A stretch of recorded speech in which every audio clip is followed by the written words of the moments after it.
কিন্তু বিএনপি যে এখন চাঁদাবাজি করে, ধর্ষণ করে, খুন করে, এটা তো তারেক রহমান সাহেব আমার কথা না, জনগণের কথা। নডি ফারহানা বলছে যে বিএনপির লোকজনদেরকে থামানো যায় না, ওরা আপনার নিয়ন্ত্রণে নাই। আপনি মির্জা ফাকরের নিয়ন্ত্রণ করেন না, মির্জা ফাক আপনার নিয়ন্ত্রণ করে।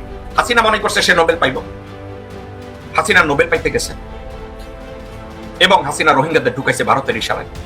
ভারত কি করছে? রাখাইনকে রোহিঙ্গা মুক্ত করছে। অবশেষে দীর্ঘ 16 বছর পর আবারও নিজেদের হারানো ক্ষমতা ফিরে পাচ্ছেন সশস্ত্র বাহিনীর সদস্যরা। আপনারা দেখেছেন তারেক রহমান মৌলবাদের উত্থান নিয়ে খুব চিন্তিত। আপনারা দেখেছেন বিএনপির মির্জা ফখরুল ইসলাম আলমগীর সাহেব দক্ষিণপন্থীদের উত্থান নিয়ে অনেক চিন্তিত। আপনারা দেখেছেন বিএনপির আরেক পাগলা আছে ফজলু। আমরা বলি এর জন্য দ্রুত ইনজেকশনের ব্যবস্থা করেন। আওয়ামী লীগের টাকলা মুরাদ যেভাবে এই দেশে থাকতে পারে নাই, বিএনপি ফজলু যদি আলেমদেরকে নিয়ে বাড়াবাড়ি করে, আলেমরা তার দীপ্ত জবাব দেওয়ার জন্য 24 ঘন্টা প্রস্তুত আছেন। আমরা তারেক রহমান এবং বিএনপির কাছে জানতে চাই, মৌলবাদীদের নিয়ে আপনাদের এত চিন্তা, দক্ষিণপন্থীদের নিয়ে আপনাদের এত চিন্তা, ইসলামপন্থীদের নিয়ে আপনাদের এত চিন্তা, খুনিদেরকে নিয়ে আপনাদের এত চিন্তা নয় কেন? গত 1 বছরে আপনাদের কর্মীরা একজন আরেকজন 100 জনের বেশি কর্মীকে তারা খুন করে ফেলেছে। আমরা জানতে চাই, চাঁদাবাজদের নিয়ে আপনাদের এত চিন্তা নয় কেন? আমাদেরকে বলে মৌলবাদী। আমরা আসল কথা বলি, ভালো কথা বলি, দেশপ্রেমের কথা বলি, আমরা জনগণের কথা বলি, আমরা মা মাটি ও মানুষের কথা বলি, আমরা ইসলামের কথা বলি, আমরা দেশের সমৃদ্ধির কথা বলি, এজন্য আমাদেরকে বলে মৌলবাদ। আপনারা ক্রিয়ার পদ্ধতি বোঝেন না, তাহলে রাজনীতি করতে আসছেন কেন? আপনাদের রাজনীতি করার অধিকারই তো বাংলার দেশে বেঁচে থাকতেই পারে না। এখন এনে একটা প্রশ্ন থেকে যায়, সবাই ইলিয়াস হোসেনের কাছে কেন পাঠায় ভাই? সবচেয়ে বড় কথা হলো যে কিছু কিছু সংবাদ আছে, বাংলাদেশের যারা সাংবাদিক আছে তারা গায়ে মাখাইতে চায় না। যেমন ধরেন কদিন আগে আর্মিকে নিয়ে যে ওই যে ব্রিগেডিয়ার জেনারেল আশা সাহেবকে নিয়ে ইলিয়াস হোসেন যে কন্টেন্টটা করছে, যে ভিডিওগুলো আমাদেরকে দেখাইছে, এগুলা কি এই মহিলা বাংলাদেশের কোনো সাংবাদিককে দিয়ে এটা প্রচার করতে পারতো না? পারতো, কিন্তু বাংলাদেশে এমন কোনো কলজাওয়ালা সাংবাদিক নাই এগুলো প্রচার করবে। এখন বিএনপিরই দরকার এই পদ্ধতিতে নির্বাচনে আসা, কারণ তারা দল নিয়ন্ত্রণ করতে পারছে না। এই পর্যন্ত প্রায় 10,000 তারা বহিষ্কার করেছে এবং তাদের দেশের মতো নিজেরা মারামারি করে আছে। এখনো নির্বাচনের অনেক সময় বাকি, এখনো কেন্দ্রীয় তারা ঘোষণা করে নাই। আর যদি তারা নির্বাচনের সময় কাছাকাছি আসে, তাদের দলে এমন খুনাখুনি হবে। এই জুলাই অভ্যুত্থানে প্রায় 1,500 নিহত হয়েছে। আমার মনে হয় তাদের আভ্যন্তরীণ। আসসালামু আলাইকুম দর্শক, নতুন একটি খবরে আপনাদের সবাইকে স্বাগতম। আশা করছি আপনারা ভিডিওর শুরুটা দেখেই বুঝতে পেরেছেন আজকের নিউজটা ঠিক কতটা গুরুত্বপূর্ণ হতে চলেছে এবং ঠিক কোন দিকটাকে ইঙ্গিত করছে। তাই বলবো দর্শক, যারা ভিডিওটি দেখতে শুরু করেছেন তারা অবশ্যই নিউজটি না টেনে সম্পূর্ণ মনোযোগ সহকারে দেখবেন, তাহলে এই বিষয় সম্পর্কে আসল তথ্যগুলো জানতে বা বুঝতে পারবেন। তো প্রিয় দর্শক, আমি আর কথা বাড়াবো না। ভিডিওর শুরুতে আপনাদের যেই ভিডিওগুলোর অংশবিশেষ দেখিয়ে শুরু করেছিলাম, সেই ভিডিওগুলোর বিস্তারিত আলোচনা দেখব।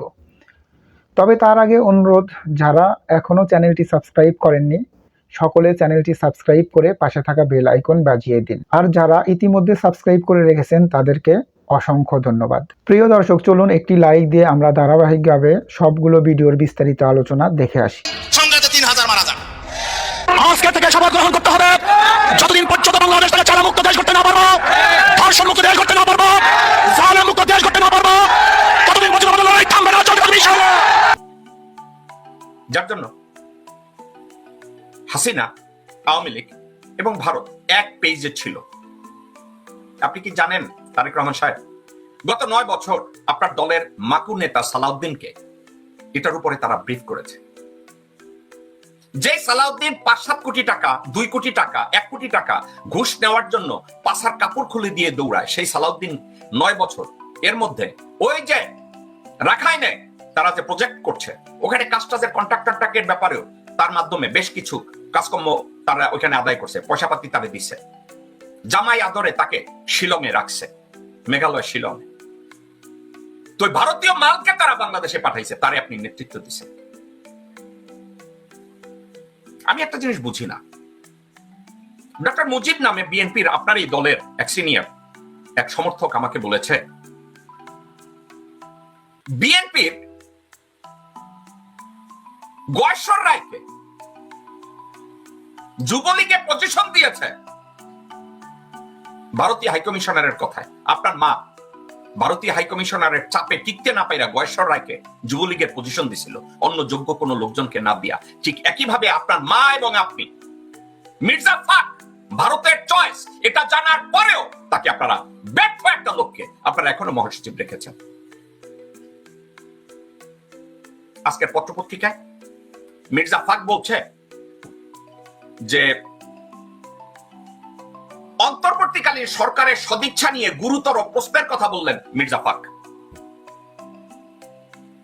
সো তারেক রহমান সাহেব, আপনারা এখন ওই ভারতের প্রজেক্ট, রাখাইন প্রজেক্ট, ওখানে অন্য কোন প্রজেক্ট নাম আছে, আমি রাখাইন প্রজেক্ট বলবো, ওটা ভারতের রাখাইন প্রজেক্ট, যেই রাখাইনকে রোহিঙ্গা মুক্ত করা হয়েছে ভারতের প্রজেক্ট কাজে লাগানোর জন্য। তারেক রহমান সাহেব, এটা সম্পর্কে কি আপনি স্টাডি করেছেন? আপনি জেনেছেন? আপনি কারো কাছ থেকে জানতে চেয়েছেন? স্টাডি করেছেন? রিসার্চ করেছেন? কিছুই করেন। আপনি স্টাডি করবেন কি কইরা?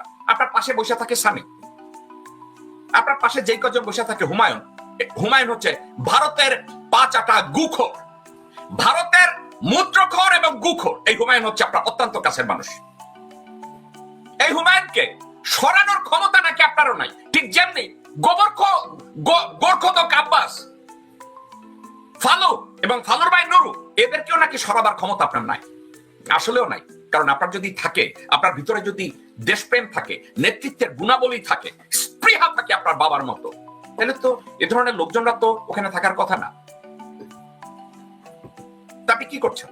আপনি বলছেন আপনি বাংলাদেশের সেবা করছেন, আপনি ওখানে বসে বলেন, আপনার দলের নেতা নেত্রীদের অর্ডার দেন যে আপনাদেরকে, আপনি যখন বলেন যে আপনাকে তো বিএনপির নেতা কর্মীদেরকে আপনি বলেন যে আপনাদেরকে তো চিনে বিএনপির অমুক, বিএনপির অমুক। একটা রাজনৈতিক নেতা এভাবে কথা বলে, বিএনপির অমুক, বিএনপির শাহিন, বিএনপির করিম, বিএনপির মোহাম্মদ। আপনি বিএনপিটাকে ওই পর্যায়ে নিয়ে গেলেন। কিন্তু বিএনপি যে এখন চাঁদাবাজি করে, ধর্ষণ করে, খুন করে, 61, 62, 69, 100 লোক চাঁদাবাজি, খুন, জাহান্নাম বানায় দেয়। এটা তো তারেক রহমান সাহেব আমার কথা না, জনগণের কথা। নডি ফারহানা বলছে যে বিএনপির লোকজনদেরকে থামানো যায় না, ওরা আপনার নিয়ন্ত্রণে নাই। আপনি মির্জা ফাকরে নিয়ন্ত্রণ করেন না, মির্জা ফাক আপনারে নিয়ন্ত্রণ করে। সালাউদ্দিনকে আপনি নিয়ন্ত্রণ করেন না, সালাউদ্দিন আপনারে করে। ঠিক আছে, সালাউদ্দিন কাদের চৌধুরীর কথা মনে আছে? সাপের মাথা যদি লেজরে না নাড়ে, লেজ যদি মাথারে নাড়ে, সালাউদ্দিন কাদের চৌধুরীর কথা মনে আছে? আপনি যদি বিএনপির মাথা হন, লেজ তো আপনার নাড়ার কথা, কিন্তু বাস্তবে তো মনে হচ্ছে লেজ মাথা নাড়তেছে। আপনার অবস্থা কি? আপনি আছেন কোথায় তারেক রহমান সাহেব? আপনি গত 17-16 বছরে আপনার দলের এত জনসমর্থন থাকার পরে আপনি আপনার দলের লোকজনদেরকে নিরাপত্তা দিতে পারেন নাই, আপনার সমর্থকদের ভোটাধিকার আপনি আদায় করতে পারেন নাই। গত 16 বছরে আপনি পারেন নাই। মির্জা ফাক ভোট চায় নাই, আওয়ামী লীগকে হটাইতে চায় নাই। যেই মুহূর্তে বেগম জিয়া, আপনার মা বলছে আমরা ঈদের পরে আন্দোলন দেব, আপনার মাকে ফালতু বানানোর জন্য, আপনার মাকে বাহুত্রা বানানোর জন্য, আপনার মাকে হুবরি বানানোর জন্য গোরখোদক আব্বাস বেইমানি করেছে, মির্জা ফাক বেইমানি করেছে, সাদেক হোসেন খোকা বেইমানি করেছে। আবার আমেরিকায় এক গুণ পাঠাইছিলেন মুশফিক ফজল আনসারি, ছাত্রলীগের কর্মী, হারিস চৌধুরীর বাইনা, দাবি করতো, সত্য মিথ্যা আমি জানি না। আপনি কি জানেন না মুশফিক ফজল আনসারি এইখানে বসে আওয়ামী লীগের লোকজনদের কাছে ভিডিও ফুটেজ বিক্রি করে পয়সা নিত? আপনার কাছ থেকে পয়সা আনতো, এখানে অমুক করবে, এখানে অমুক করবে। এখন ওয়াকারের সাথে আপনার সম্পর্কটা বোধহয় ডেভেলপ করে দিছে, তাই না? কারণ মুশফিক তো ওয়াকারের বুথ খাইয়া ওই মেক্সিকোতে অ্যাম্বাসেডর হইতে গেছে, এটা জানেন তো, রাইট? জানেন তো তারেক রহমান সাহেব, জানেন তো ওয়াকারের পাচাইটা ফেলাইছে। আবার ওয়াকারের পাচাইটা ডক্টর মোহাম্মদ ইউনূস কি করে এটা জানার জন্য ডিজিএফআই কোড এবং ওয়াকারের মূত্রখোর মনি হায়দারেরও এখানে বসায় দিচ্ছে, জানেন তো? দেখুন, আপনারা ইন্ডিয়ান ন্যারেটিভকে আপনাদের মুখে বানায় ফেলাইছেন। তো আপনার কাছ থেকে আমি অনেক সময় বলি যে আপনার বাবার 10% যদি আপনার মধ্যে থাকে, দেন আপনার দেশপ্রেমিক হওয়ার কথা। আমার তো মনে হয় না আপনি দেশপ্রেমিক, আমার মনে হয় আপনি ক্ষমতা প্রেমিক। আপনার অযোগ্যতার জন্য, আমি এটাকে অযোগ্যতা বলবো না, বাংলাদেশের মতো লোকজনদেরকে একটা দলে একতাবদ্ধ রেখে একটা রাজনীতি করার জন্য যে দূরদৃষ্টি দরকার, আমার কেন যেন বিশ্বাস হতো আপনার এটা আছে, কিন্তু কার্যক্ষেত্রে আপনি এর কোনো প্রমাণ আজ অবধি দিতে পারেন না। Tarek Rahman, you are not my enemy. আপনি আমার প্রতিদ্বন্দ্বীও না। আপনাকে একটা কথা আছে ভাই, এই কথাটাকে আপনি এভাবে নেন। আপনার বাপ জিয়া রহমান, আপনার মা খালেদা জিয়া, এই ক্ষেত্রে আপনার সাথে আমি কম্পিট করতে যাওয়ার কোনো কিছু নাই। কিন্তু ব্যক্তি আপনি যদি তারেক রহমান জাস্ট অন্য একজন সাধারণ মানুষের ছেলে তারেক রহমান হতেন, তাহলে ডিফারেন্স কিছু হতো। তো ওটা নিয়ে আর আমি কথা বলতে চাই না। কিন্তু একটা কথা, জিয়াউর রহমানের সন্তান হওয়া, বেগম জিয়ার সন্তান হওয়া তো কিছু দায়িত্বেরও ব্যাপার। আপনি কি ওই দায়িত্ব পালনে সক্ষম? আপনি কি দায়িত্ব পালন করছেন? আজকের একটা কথায় আমি অত্যন্ত বিরক্ত। আপনি পিন্ডির শব্দটা উচ্চারণ করলেন, যে পিন্ডি গত 54 বছরে বাংলাদেশের কোনো জায়গায় ইন্টারফেয়ার করে নাই, ইন্টারফেয়ারেন্স নাই। আপনার দেশ আগে থাকলে আপনি রোহিঙ্গা সমস্যা জানার পরে আপনারা এখনো করিডোর মায়ানমার করিডোর এটা নিয়ে চিল্লান, কিন্তু আপনি তো একবারও বলেন না ইন্ডিয়ান যে করিডোর গুলো হয়েছে, তৈরি করা হয়েছে 2017 সালের 8ই এপ্রিল হাসিনা যে চুক্তি করছে, আপনি এগুলো নিয়ে তো একবারও কথা বলছেন না। এর অর্থ কি? আপনি ভারতের সাথে সব চুক্তিগুলো আপনি মেনে নিছেন? তারেক রহমান সাহেব, আপনি কি সবকিছু মেনে নিছেন নাকি? আপনি যদি মেনে না নেন তাহলে এগুলো নিয়ে তো কথা বলা উচিত ছিল, কিন্তু আপনি তো বলছেন না কোনো জায়গায়। এর অর্থ আপনি ধরেই নিয়েছেন ভারতের ইউরিন এবং ভারতের গোবর কাউডাং আপনার জন্য পবিত্র, যার জন্য ইন্ডিয়ান ন্যারেটিভ আপনি বলছেন পিন্ডি বা দিল্লি না। কথাটা কি জানেন? আমি কলা খাই নাই ঠাকুরঘরে খেয়ে আপনি দিল্লির কথাটা টানছেন। আপনি তো আপনার লোকজনরা সব দিল্লির চাকর। আপনার অত্যন্ত কাছের লোক তারেক রহমান সাহেব, আপনাকে বলি, আপনার এই কথাগুলো বলার কথা না। আপনার দলের একজন নেতা চিটাগংয়ের আসলাম চৌধুরীকে যখন গ্রেফতার করেছে, আসলাম চৌধুরীর মুক্তির ব্যাপারে আমি যে মিল্টন আন্দোলন করেছি, মেহেদী সাফাদিকে আমি ওয়াশিংটন ডিসি থেকে নিউ ইয়র্ক এনেছি। আপনার এক চাকর একটা ফালতু একটা লোক ছিল না নিউ ইয়র্কে, যে নিজেকে আপনার মায়ের বলতো বিশেষ দূত? ওর নাম হচ্ছে ফারুক সর্দার। আপনাদের কাছে নাম দেয় জাহিদ এফ সর্দার সাদি। ওর নাম জাহিদ এফ সর্দার সাদি না, ওর নাম হচ্ছে ফারুক সর্দার। এই ফারুক সর্দারের এই যখন এইসব মেহেদী সাফাদির সাবজেক্টে আমরা খোঁচাখুচি করি, ওই ইনভেস্টিগেট করতে গিয়ে তারেক রহমান সাহেব আমার কাছে এসে আসলাম চৌধুরী আপনারে বলদ বানাইছিল এই মেহেদী সাফাদির দিয়া, যে মোসাদের কানেকশন আছে আমার, আপনাদের ক্ষমতাই না দিব ওই মেহেদী সাফাদি। আপনি তো ওই লোক তারেক রহমান সাহেব, আপনি কনভিন্স হয়ে গেছেন যে মেহেদী সাফাদি বোধহয় আপনাদের ক্ষমতায় নিয়ে আসবে, সব সাইজ করে ফেলাইব। কিন্তু আপনি গোড়ায় যে আমি কি দেখছি জানেন? মেহেদী সাফাদি কিচ্ছু না বাইরে। মেহেদী সাফাদির একটা ডানের পশম বায়ে নেওয়ার ক্ষমতা নাই, ওর জাস্ট একটা ফালতু একটা লোক।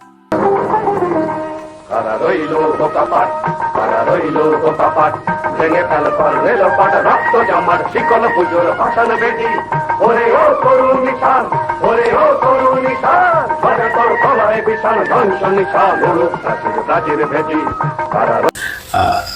গোলাম ময়লা রনিকে ল্যাংটা করিয়া লুঙ্গি উদাম করিয়া পা উপরের দিকে দুই দিকে দুইটারে বাইন্দা তারপর ফাঁকের মধ্যে কাঁচামরিচ ঢুকানো হইবে। ও কালকে ওর ফেসবুকে যা করেছে এটা ওর মতো চোর তো সংসদে ঢুকছিল, ওই সংসদ সদস্য বহু পরের কথা।